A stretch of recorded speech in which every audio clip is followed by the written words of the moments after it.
Hola, soy Rafael Zavala y estaré con ustedes para compartir 3 sesiones sobre cuáles son las características que hacen que un profesional salga adelante. En la clase de hoy veremos un panorama general que nos dará razones para trabajar mejor. En nuestro trabajo pasamos la mayor cantidad de horas del día. Es la fuente de nuestros recursos económicos, pero más importante aún, es también fuente de satisfacción o insatisfacción de muchos que se sienten que han triunfado o también fracasado según sea el caso. Es por ello que conviene estar siempre atentos de cómo trabajar mejor, cómo ser más productivos, cómo ser mejores profesionales. De ello dependerán nuestros ascensos, nuestra línea de carrera y en algunos casos nuestro nivel de recompensa personal y económico. Hoy en día bastará ser un genio en números o el vendedor estrella para surgir y ascender en un trabajo. Definitivamente no. Actualmente se toman en cuenta otras habilidades y valores cuyo impacto en los resultados es mayor. Por ejemplo, ¿qué es lo que aporta un buen profesional? Son 3 características. Número 1, el foco, que es el saber a dónde voy. Número 2, la energía, que es la pasión en las cosas que hago. Y número 3, el talento, que son las capacidades que aporto. Donde se cruce de las 3, ahí están los profesionales ideales. Comencemos por definir cuál es el primer deber de un profesional, y es el estar en contacto y entender la realidad. La realidad de sí mismo, de su familia y de su trabajo. Aparentemente muy sencillo, pero no lo es. ¿Cuántos gerentes hay técnicamente brillantes, pero que sin embargo no supieron anticiparse o reaccionar a la desaceleración por no entender bien el contexto? ¿Cuántos hay que se enfocan en grandes negocios y no se percatan de la realidad de su equipo cercano de trabajo, que está muy descontento y rindiendo al 50%? O simplemente, ¿cuántos son workaholics y no se percatan de que al final tendrán mucha plata, pero para pagar el divorcio? Si han pensado que en estas sesiones van a obtener respuestas, yo los voy a hacer tropezar con preguntas.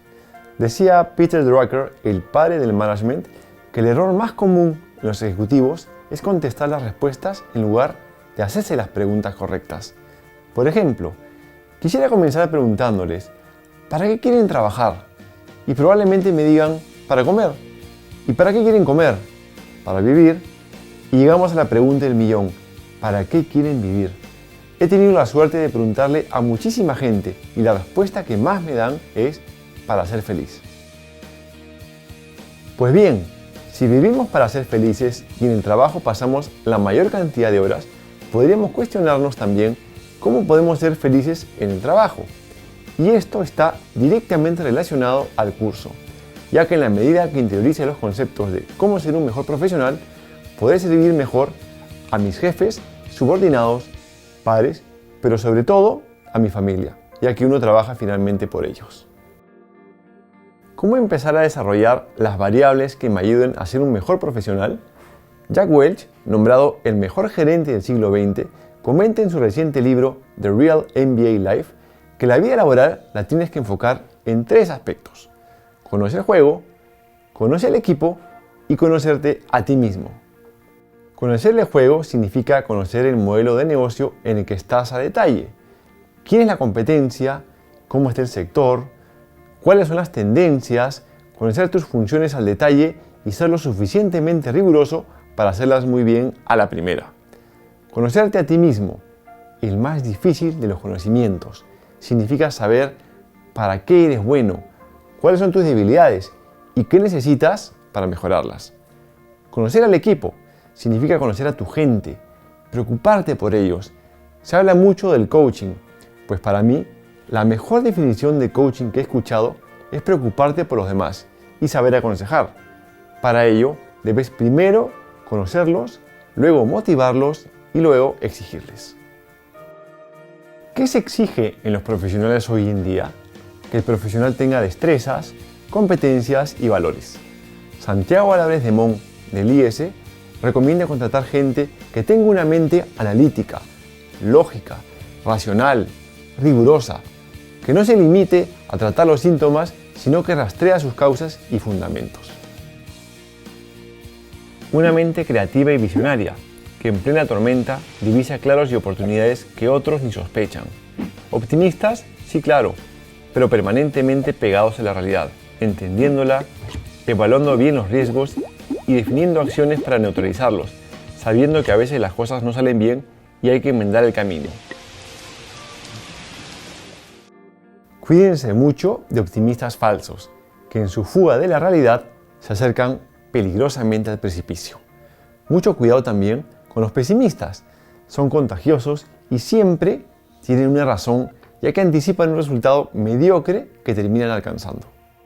Por ejemplo, un vendedor que cree que no va a llegar a su cuota de ventas a fin de mes, lógicamente no llega a su meta.